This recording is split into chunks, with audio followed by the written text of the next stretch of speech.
हिंदी में यूपीएससी की तैयारी से संबंधित प्रोग्राम्स को देखने के लिए सब्सक्राइब करें स्टडी IQIAS हिंदी।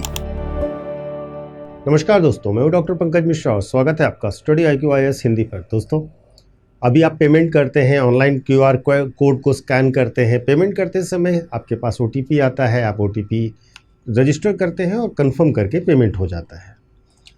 अभी आप कल्पना करिए कि आप पेमेंट करें और आपके पास OTP आए ही ना, लेकिन ट्रांजैक्शन सक्सेसफुली हो जाए, ना कोई SMS, ना कोई कोड, ना कोई OTP।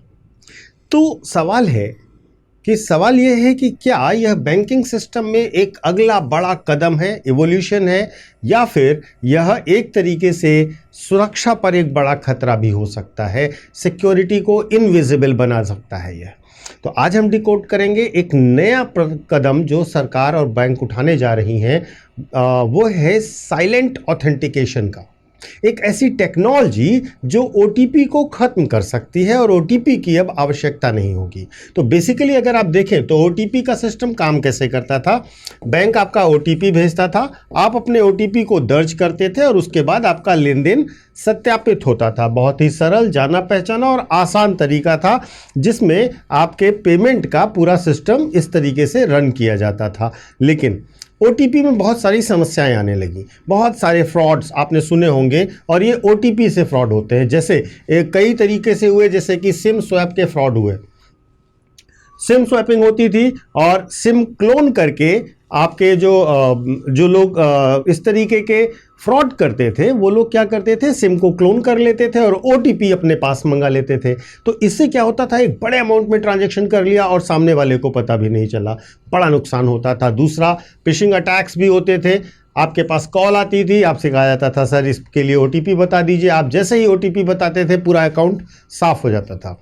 इस तरीके की घटनाएं आपने आम जीवन में, दैनिक जीवन में कई बार सुनी होंगी। और इसी तरीके से SMS का डिले आता था, कई बार नेटवर्क इशू होता था, ट्रांजैक्शन फेल हो जाता था, यूज़र पर अनावश्यक दबाव बनता था, वो फ्रस्ट्रेट होता था और परेशान होता था।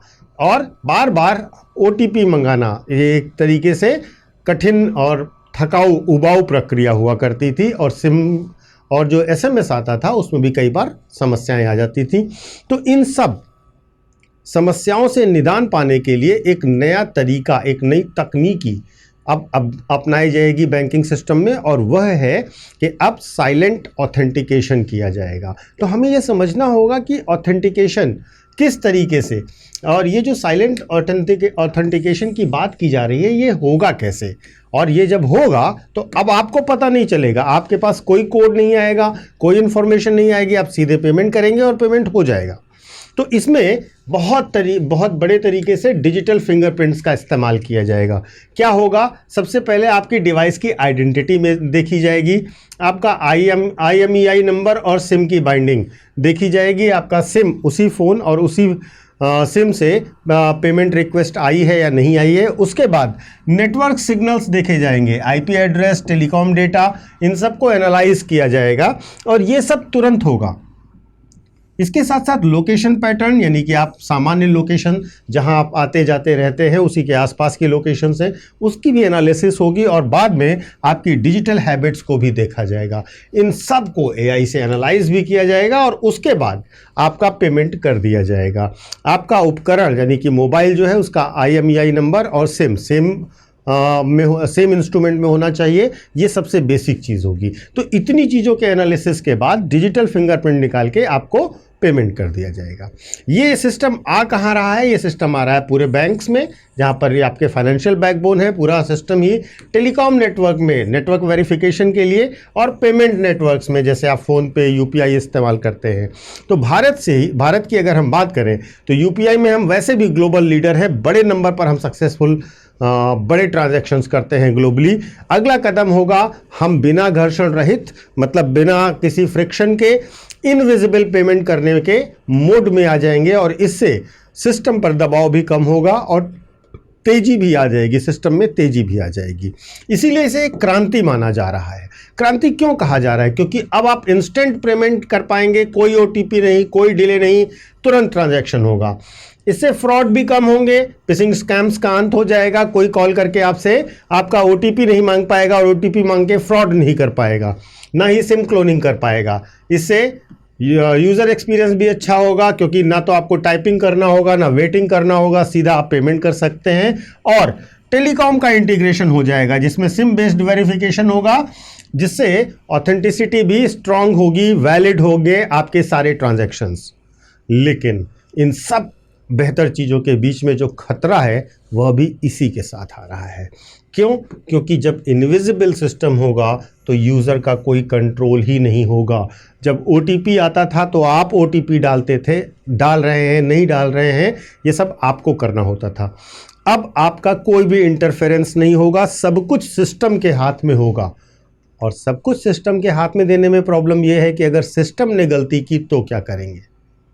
दूसरी खास बात यह है कि इससे आपके ऊपर सर्विलांस का खतरा बढ़ जाएगा।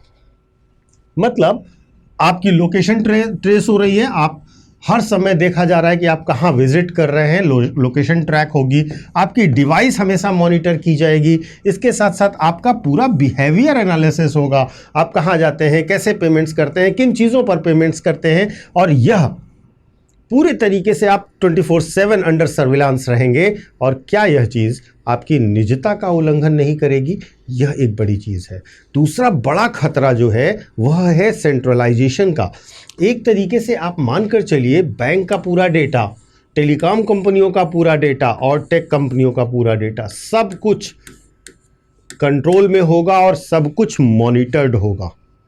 आप कल्पना करिए, बैंक, टेक और जो आपके टेलीकॉम कंपनियां हैं वो सब अगर एक साथ मिल जाएं तो आपका पूरा डिजिटल लाइफ वो कंट्रोल करने की पावर रखती हैं। और तीसरी बड़ी चुनौती ये है कि अगर प्रेडिक्शन गलत हुआ, फॉल्स पॉजिटिव हुए, सिस्टम गलत किया तो क्या करेंगे? लोकेशन मिसमैच हुई, आपका ट्रांजैक्शन डिनाई कर दिया गया, सिस्टम ने आपको सस्पिशियस मान लिया, अब आप पेमेंट नहीं कर पा रहे हैं, आपने डिवाइस चेंज किया, नया फ़ोन लिया, IMEI मैच नहीं करेगा तो ट्रांजैक्शन ब्लॉक हो जाएगा। अब समस्या ये है कि लेजिटिमेट यूज़र ही अगर ब्लॉक हो जाएगा तो उन एरर्स की जिम्मेदारी कौन लेगा और इसके पीछे का हसल कौन झेलेगा? अगर हम ग्लोबली बात करें, दुनिया की बात करें, तो दुनिया में यूरोप में देखिए PSD2 रेगुलेशंस हैं जहां पर स्ट्रांग ऑथेंटिकेशन रूल्स हैं। अमेरिका में बिहेवियरल बायोमेट्रिक अडॉप्शन किए जाते हैं। चाइना में डिवाइस और फेशियल रिकॉग्निशन किया जाता है। भारत में अभी हम UPI में लीडर हैं, लेकिन हम आगे बढ़ना चाहते हैं जहां पर किसी भी प्रकार का कोई फ्रिक्शन ना हो, कहीं भी कोई डिले ना हो और पूरे तरीके से सिक्योर पेमेंट किए जा सके।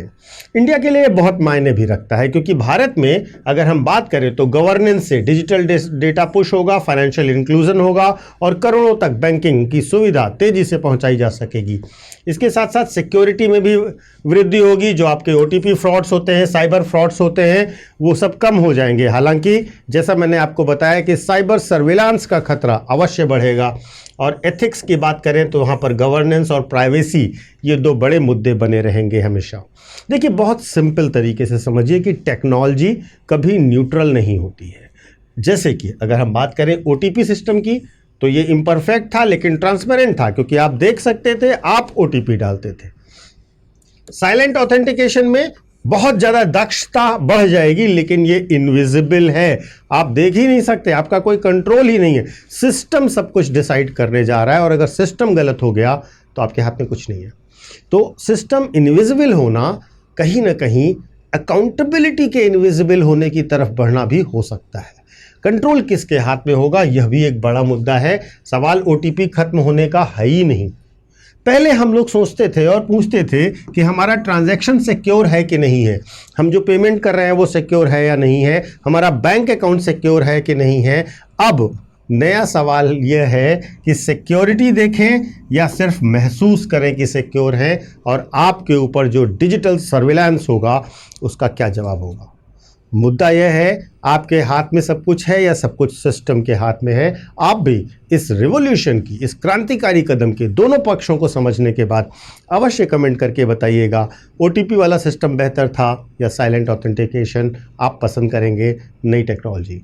कमेंट करके अपने विचार दीजिएगा, साथ ही तर्क भी बताइएगा। मैं आपको अपने सोशल मीडिया हैंडल्स बता देता हूँ। UPSC मेंटोर पंकज सर के नाम से आप मुझे कनेक्ट कर सकते हो इंस्टा और टेलीग्राम पर। यहाँ पर आपको मेरे सारे वीडियोस के लिंक मिल जाया करेंगे और साथ ही साथ आप मुझसे कनेक्टेड एंड अपडेटेड भी रहोगे।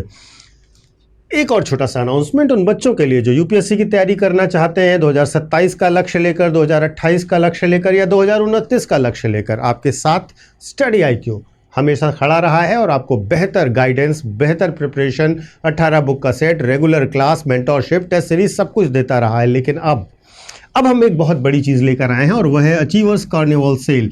यहाँ पर आपको लोएस्ट प्राइस पर पूरा कोर्स दिया जा रहा है।